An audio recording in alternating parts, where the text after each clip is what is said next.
Baghdad, جس کی تعمیر کا سہرا دوسرے عباسی خلیفہ ابو جعفر منصور کے سر ہے۔ یہی شہر جس کی بنیاد دوسری صدی ہجری یعنی 8ویں صدی عیسوی میں رکھی گئی۔ یہ شہر 656 ہجری تک خلافت عباسیہ کے اختتام تک دارالخلافہ بنا رہا۔ بغداد وہ شہر ہے جہاں سے خاندان عباسیہ نے 5 صدیوں تک دنیا کے بیشتر حصے پر حکمرانی کی۔ بغداد کے خلفائے بنو عباس کی تعداد 33 ہے، جس میں ابو جعفر منصور، ہارون الرشید، مامون الرشید، واسق، متوکل، معتصم اور دیگر خلفاء شامل ہیں۔ بغداد کے خلفائے بنو عباس کا دور 132 ہجری تا 656 ہجری تک رہا۔ بغداد کا نقشہ 141 ہجری بمطابق 758 عیسوی میں تیار ہو چکا تھا، لیکن اس کی تعمیر 145 ہجری بمطابق 762 عیسوی کو شروع ہوئی۔ نہر کرخایا سے ایک چھوٹی نہر نکالی گئی تاکہ تعمیر کے کاموں اور پینے کے لیے پانی میسر آ سکے۔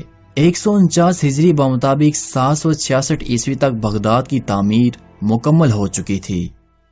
منصور نے اس شہر کا نام مدینۃ الاسلام یعنی سلامتی کا شہر رکھا۔ یہ نام قرآن پاک سے اخذ کیا گیا تھا، کیونکہ جنت کے لیے قرآن مجید کی سورۃ الانعام میں یہی الفاظ استعمال کیے گئے تھے۔ اس کے علاوہ بغدان، مدینہ ابی جعفر، مدینہ المنصور جیسے نام بھی استعمال کیے جاتے تھے۔ البتہ بغداد نہایت قدیمی نام ہے جو آج بھی اسی طرح موجود ہے۔ کہتے ہیں کہ اس زمانے میں یہاں ایک باغ تھا جہاں پر نوشیروان عادل بے کسوں اور مجبوروں کی داد رسی کیا کرتا تھا، اسی لیے اس مقام کا نام بغداد پڑ گیا، جو عوام کی زبان پر چڑھ کر بگڑتا بگڑتا بغداد بن گیا۔ خلیفہ منصور کا یہ شہر دائرے کی شکل میں نہایت عمدہ منصوبے کے تحت تعمیر کیا گیا تھا۔ اس شہر کا مرکز ہر حصے سے یکساں فاصلے پر تھا۔ شہر کے 4 دروازے تھے اور ان سے شاہراہیں اسلامی دنیا کی 4 سمتوں کو جاتی تھیں۔ ان دروازوں کے نام باب الخراسان، باب الکوفہ، باب البصرہ اور باب الشام تھے۔ ہر دروازے کے درمیان 28 بڑے بڑے برج تھے۔ شہر کے وسط میں خلیفہ کی سرکاری رہائش گاہ تھی۔ یہ محل تقریباً نصف صدی تک خلیفہ کی سرکاری رہائش گاہ کا کام دیتا رہا۔ محل کے قریب ہی جامعہ مسجد تعمیر کی گئی تھی، جسے جامعہ المنصور کہا جاتا تھا۔ یہ مسجد صدیوں تک مسلمانوں کی عظمت کی علامت بنی رہی۔ عباسیوں کے عہد خلافت میں یہی مسجد بغداد کی جامعہ مسجد رہی۔ بغداد آبادی کے لحاظ سے بین الاقوامی شہر تھا۔ یہاں مساجد اور حماموں کے جو تخمینے بیان کیے گئے وہ مبالغہ آمیز ہیں اور ان کی تعداد لاکھوں تک جا پہنچتی ہے۔ تاہم 383 ہجری میں حماموں کا شمار کیا گیا تو یہ 1500 نکلے۔ دریائے دجلہ پر متعدد پل تھے۔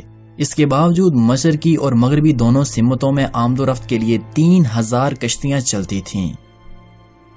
خلیفہ منصور نے 157 ہجری میں باب الخراسان کے مقابل ایک محل دریائے دجلہ کے کنارے تعمیر کیا، جس میں وسیع باغات تھے۔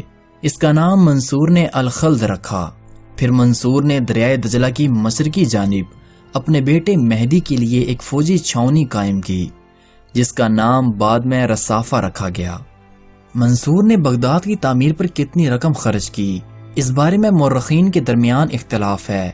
تاہم اس سرکاری بیان کی روح سے جو دفاتر خلافت کی قدیم دستاویزوں پر مشتمل ہے، منصور نے اس قدیم شہر کی تعمیر پر 40,883 درہم صرف کیے۔ خلیفہ ابو جعفر منصور نے جس بغداد کی بنیاد ڈالی تھی وہ عمارتوں کی کثرت، تجارتی سرگرمیوں اور آبادی کے لحاظ سے بڑھتا ہی چلا گیا۔ اس شہر کا رقبہ تقریباً 45 مربع کلومیٹر تھا۔ 3 اور 4 صدی ہجری میں شفاخانوں پر یہاں خصوصی توجہ دی گئی۔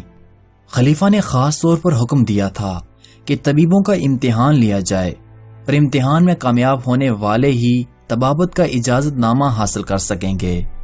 چنانچہ اس کے لیے 860 طبیبوں کو اجازت نامے دیے گئے۔ ابو بکر رازی 8ویں اور 9ویں صدی عیسوی کے درمیان بغداد کے سب سے بڑے اسپتال کے بانی تھے۔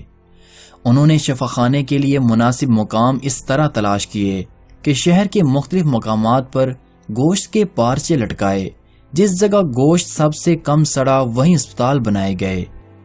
بغداد کی سب سے بڑی خصوصیت یہ تھی کہ یہ علم و فن کا گہوارہ تھا اور مسلم ثقافت کا عظیم مرکز تھا۔ یہ حنفی اور حنبلی فقہ کا گھر تھا۔ عباسی عہد میں عام کتب خانے قائم کیے گئے۔ کتاب کا ترجمہ مکمل ہونے پر خلیفہ المامون ہر کتاب کے وزن کے برابر سونا انعام دیا کرتے تھے۔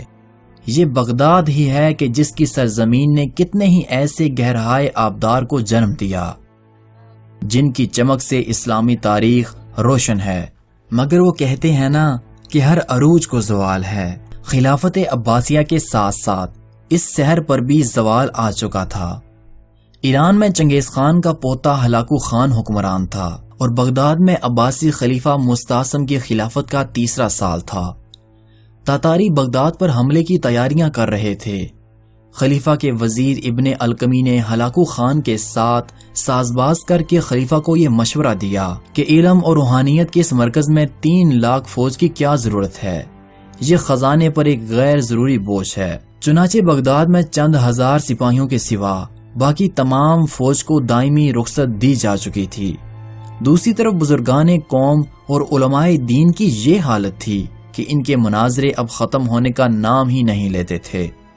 شیعہ سنی کی بحث اب مکمل خانہ جنگی کی صورت اختیار کر چکی تھی۔ شہر کے امراء میں حکومت کے تنخواہ داروں کی نسبت تتاریوں سے اپنے ضمیر اور قوم کی عزت کی قیمت وصول کرنے والوں کی تعداد کہیں زیادہ تھی۔ خلیفہ کے ہاتھ میں شراب کا جام تھا اور اس کی مسند کے سامنے عورتیں رقص کر رہی تھیں۔ کاست نے اطلاع دی کہ ہلاکو خان بغداد کے قریب پہنچ چکا ہے۔ خلیفہ کے ہاتھ سے شراب کا جام چھوٹ گیا اور اس کی سفید قبا پر دھبے پڑ گئے۔ ہلاکو خان آندھی اور بلا کی طرح نازل ہوا اور بغداد نے وہ تباہی دیکھی جس کے سامنے بابل اور نینوا کی داستانیں ہیچ ہیں۔ 20 لاکھ انسانوں میں سے صرف 4 لاکھ انسان اپنی جانیں بچا کر بھاگنے میں کامیاب ہوئے۔ دریائے دجلہ کا پانی خون سے سرخ ہو گیا۔ کتب خانوں، درسگاہوں اور مکانوں میں آگ کے شعلے آسمان سے باتیں کر رہے تھے۔ شہر کے وہ کہنا مشق مناظر جو برسوں سے ایک دوسروں کو کافر بنا رہے تھے، وہ امراء علماء جو برسوں کی غداری کا آخری انعام حاصل کرنا چاہتے تھے، اور وہ خلیفہ جس نے مسند پر بیٹھ کر خدا کے دین کا مذاق اڑایا تھا، بڑے بڑے قیمتی تحائف لے کر ہلاکو خان کی خدمت میں حاضر ہوئے، لیکن کسی کو زندہ لوٹنا نصیب نہ ہوا۔ خلافت عباسیہ کے آخری چشم و چراغ کو قتل کرنے کے بجائے ہلاکو خان نے نمدے میں لپیٹ کر اسے ہاتھی کے نیچے کچلوا ڈالا۔ جب ہلاکو خان کو یہ شک ہوا کہ بعض لوگ زمیندوز پناہگاہوں میں چھپ کر اس کی تلوار اور آگ سے بچ گئے ہیں تو اس نے دریا کا بند تڑوا دیا، اور ہلاکو خان کی واپسی کے بعد بغداد میں چیلوں اور کتوں کے سوا اور کوئی جاندار موجود نہ تھا۔ بغداد قصہ ماضی بن چکا تھا۔